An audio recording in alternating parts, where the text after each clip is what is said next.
Maybe you're not bad with money. Maybe nobody ever showed you the right system. Most people blame themselves for not saving enough, investing early, or staying on budget, but the real problem usually isn't discipline, it's approach.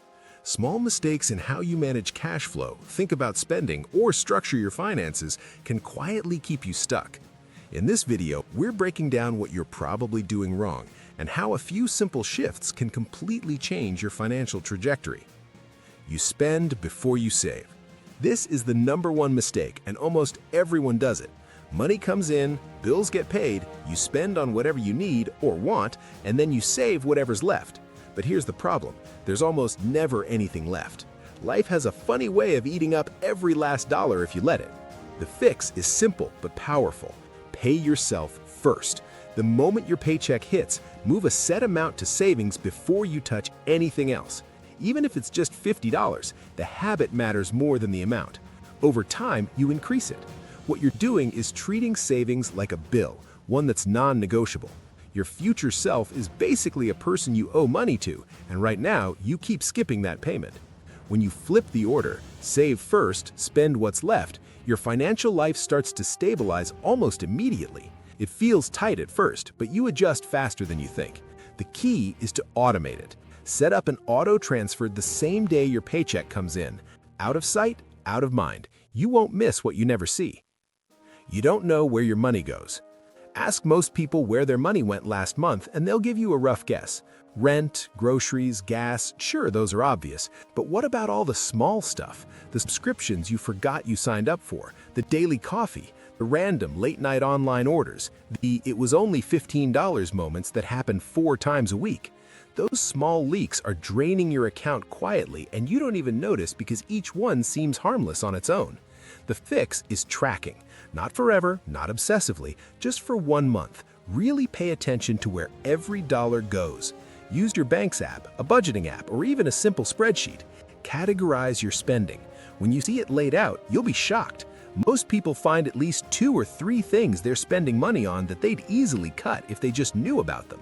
Awareness is the first step to control. You can't fix what you can't see. Once you know your patterns, you can make real decisions instead of just reacting when your account runs low. You treat credit cards like free money. Credit cards are one of the most useful financial tools out there if you use them the right way. But a lot of people use them as a way to spend money they don't have, tell themselves they'll pay it off next month, and then carry that balance forward, letting interest pile up. Credit card interest rates are brutal. We're talking anywhere from 18 to 25% annually. That means if you carry a balance of $1,000 for a year, you're paying a couple $100 just in interest on top of what you already owe. It adds up fast, and before you know it, you're working extra hours just to pay off things you bought months ago. The right way to use a credit card is to only charge what you can afford to pay off in full every month. That way you get the rewards, the purchase protection, the credit score boost, all the good stuff without paying a cent in interest. If you already have credit card debt, focus on paying it down aggressively, starting with the highest interest rate first. Every dollar you put toward that balance is like getting a guaranteed return equal to your interest rate. There's no investment that safe with that kind of return. You have no emergency fund. Life is unpredictable. Your car breaks down, you get a medical bill, you lose your job. These things happen to everyone, and when they do, how you respond financially makes all the difference.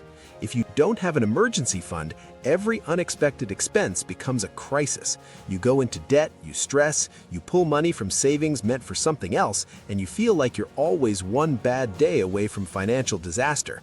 That's an exhausting way to live. An emergency fund is your financial buffer.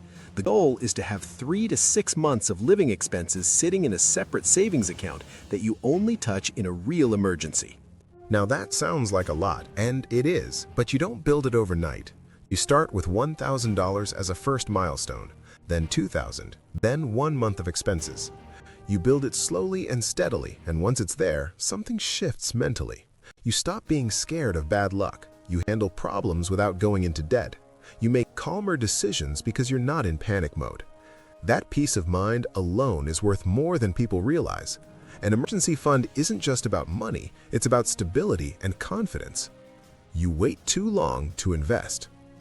One of the biggest money mistakes people make isn't spending too much, it's waiting. Waiting until they have more money to start investing. Waiting until they understand everything perfectly. Waiting until next year. But time is literally the most valuable thing in investing, thanks to compound growth. Here's a simple example. If you start investing just $200 a month at age 25 and stop at 35, you'll often end up with more money by retirement than someone who starts at 35 and invests the same amount every month until they're 65. That's the power of starting early. The money makes money, and then that money makes money. The longer it runs, the more dramatic the growth. You don't need to be an expert. You don't need a lot of money to start. Most investing apps let you begin with as little as $1. Index funds are a simple, low-cost way to get started. They spread your money across hundreds of companies, so you're not betting on any single one. The key is just to start. Something is infinitely better than nothing, and the best time to start was yesterday. The second best time is today. You buy things to feel better, not because you need them. Emotional spending is real, and it's one of the sneakiest ways people blow their budget without even realizing it's happening. It doesn't look dangerous in the moment. It feels small, harmless, even justified. You had a hard day, so you treat yourself. You're bored, so you scroll and shop. You feel behind in life, so you buy things that make you feel successful. Nice clothes, new gadgets, the latest whatever everyone else seems to have. And in the moment, it feels good. It feels like relief. It feels like progress. But that feeling fades fast, sometimes within hours, and then you're left with less money and a thing you didn't really need, and sometimes a little guilt on top of it. The real danger is how normal it becomes. A coffee here, a quick online order there, a random sale you couldn't miss. Individually, they don't seem like much. Together, they quietly drain your financial momentum. The problem is that spending is marketed to us constantly as a solution to how we feel. Stressed? Buy something. Sad? Treat yourself. Celebrating? Splurge. Feeling insecure? Upgrade. The message is everywhere. Ads, influencers, even friends. But money spent on emotional comfort today is money that can't work for you tomorrow. It's money that could have been invested, saved, or used to build real security. This doesn't mean you can never enjoy your money. You absolutely should. Life isn't about deprivation, but there's a big difference between planned, intentional spending on things you genuinely value and impulsive purchases driven by emotion or comparison. One builds satisfaction, the other builds clutter and regret. You don't need more guilt, you need a better strategy. If this helped you see money differently, hit like and subscribe for more practical financial insights. And watch the next video to learn the simple system that makes managing money easier and more effective.